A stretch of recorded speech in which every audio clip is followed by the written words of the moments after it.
Chapter 22. Action. Call me paranoid if you want, but I scrubbed that bright red chip residue from my fingers at a filthy gas station restroom before I even get home. You never know with Gma. When I get there, she's all fired up about something else, though. She's got her gospel music playing from an old radio sitting on top of the fridge. Her favorite group's some old guys called the Mighty Clouds of Joy. She's tapping away at her laptop, seated at the kitchen table. There's a bunch of papers stacked in front of her with a list of names and I don't know what else. She even tells me to get my own snack. What's going on, Gma, I say. We're starting an action, she says. Myself, Dr. Yeti, and some folks from the neighborhood. What's that mean, I ask her. What kind of action? An organized, peaceful, but forceful march for better schools for all the children in our city, not just the lucky ones, or the rich ones, or the ones who live west of the river. So, Gma, why do this now? Why do we have to march and make signs and all that stuff? And why is Dr. Yeti getting mixed up with this, I wonder aloud. My Gma could inspire a herd of gazelles to organize and rise up against a pride of lions. The truth is, I haven't seen her kind of passion, especially from a woman so young, since I marched in Selma way back when, she tells me. What I mean is, isn't she a part of what we are marching against? The people in charge? It just seems weird to me to have her down with us. As far as we know, she's going to be in and out like the rest of those Bamas. No, baby, not at all. I love what she stands for, and so does almost every other parent. But there's been a handful of parents claiming that she pays too much attention to the male students. Can you believe that? Some people don't like the all-boy mentoring program she started in her first week on the job. God knows that's what you boys need, but who am I? She shrugs and then closes her laptop. I guess Gma has a point about Dr. Yeti. She did bring 3 new staff people along with her. First there's Mr. Anthony, her right-hand man. He's like a real serious administration type dude. Then there's Mr. Yarborough, the new head of security, who's actually pretty cool. He's one of those ex-Navy SEALs, but you couldn't tell by looking at him. And there's a man who grew up right around the corner from our house, Mr. Gradine. He's what's called a director of strategic plans or something. I don't know what any of those guys really do. I don't. But you know what's cool? They look like me. They look like Ray Ray. They look like us, and they're in charge of stuff. They wear suits and tell people what to do. That's something I've never seen at my school.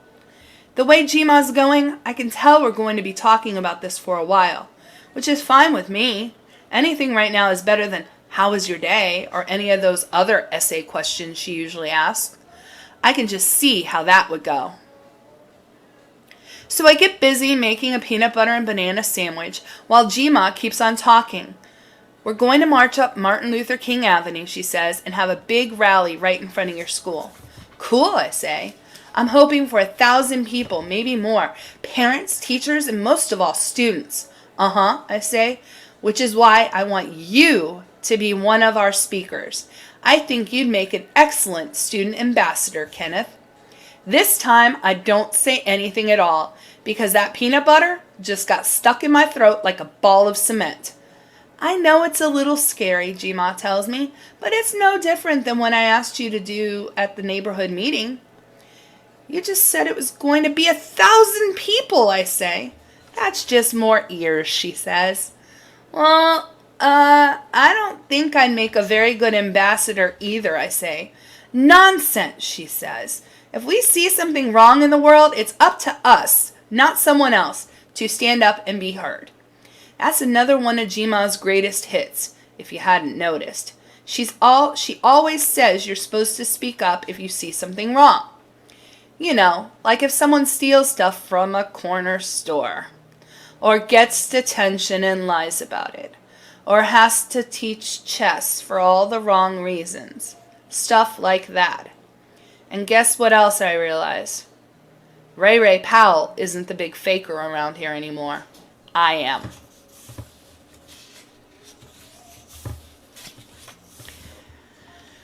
Chapter 24. Egypt is in Africa. Dr. Yeti's got a special assembly the next morning. It's part of the history unit she's teaching called The Cradle of Civilization. That's just one thing Dr. Yeti's been doing different at UMS. She's the principal, but she's also teaching some. We call her the History Channel now, and today's assembly is all about Egypt. I thought this was about Africa, Ray Ray says. Fool, Egypt isn't Africa, I tell him. He just shakes his head like he feels sorry for me. You should try not looking so smart once in a while, he says. Just saying. Yeah, well, I mumble as we shuffle into the auditorium. I don't sit with Ray Ray, though. He hangs in the back where it can get a little dangerous if you're not careful. So I find Arthur, Dell, and Vashon, and we sit somewhere in the middle, close enough to see, but far enough away to not stand out too much. Dr. Yeti shows a whole bunch of pictures and maps and stuff. It's actually kind of interesting, and a lot of the kids are into it. She tells us that lots of important parts of things like medicine, astronomy, law, art, and music pretty much all started in Egypt, which is in Africa, she keeps saying. That's part of African heritage, too. A lot of what we see from ancient Greece originally came from Egypt, she says, and puts a hand up to her ear, which is in Africa, a bunch of people say back. The Europeans as well.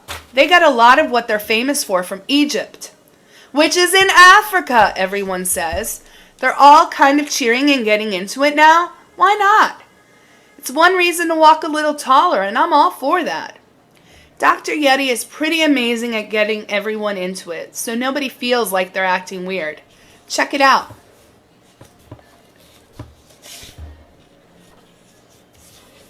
Chapter 25, Lesson Number 2. At our next chess lesson, Ray Ray does exactly what I expect him to do. He comes on strong and attacks. Doesn't matter to him if he gets my knight and I take his queen. He just likes the battles. You've got to figure out how to survive, I tell him. The idea is to try and take something without losing anything. Huh? He looks at me like I just spoke in Swahili, or the way I look at Jima when she drops one of her old Negro spiritual quotes or African proverbs on me. If you can take something for nothing, that's better than having to trade, right? I say. Now Ray Ray sits back and looks at the board again like he hadn't thought of it that way. Yeah, he says. I can see that.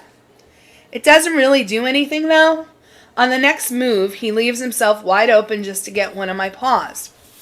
I slide in there for a checkmate, and we have to start all over again. Hey, he says when we're setting up the board. Long as we're talking, you want some free advice of your own? Not really, I say. Stop walking around like you're afraid of people, he says. It's so obvious, man. Yeah, okay. Thanks, I say. This is the last thing I want to talk about with Ray Ray. But it turns out he's like Gma that way. Sometimes it doesn't matter if you want to talk about something or not. So he keeps going. You look at someone like Tiny, he says. You can just see it in his eyes. He's not here to get knocked over. But with you and those geeks you hang out with, shut up about my friends, I say. I'm just saying, it's like you're carrying around a sign or something. Says, I won't fight back, so go ahead and slap the snot out of me. You know, you're like one of these pawns just waiting to get picked off. Yeah, well, thanks for the advice, I say. It's your move.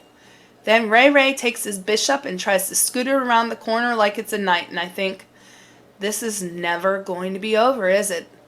The way things are going so far, I'm going to be sitting here with Ray Ray forever. Maybe longer.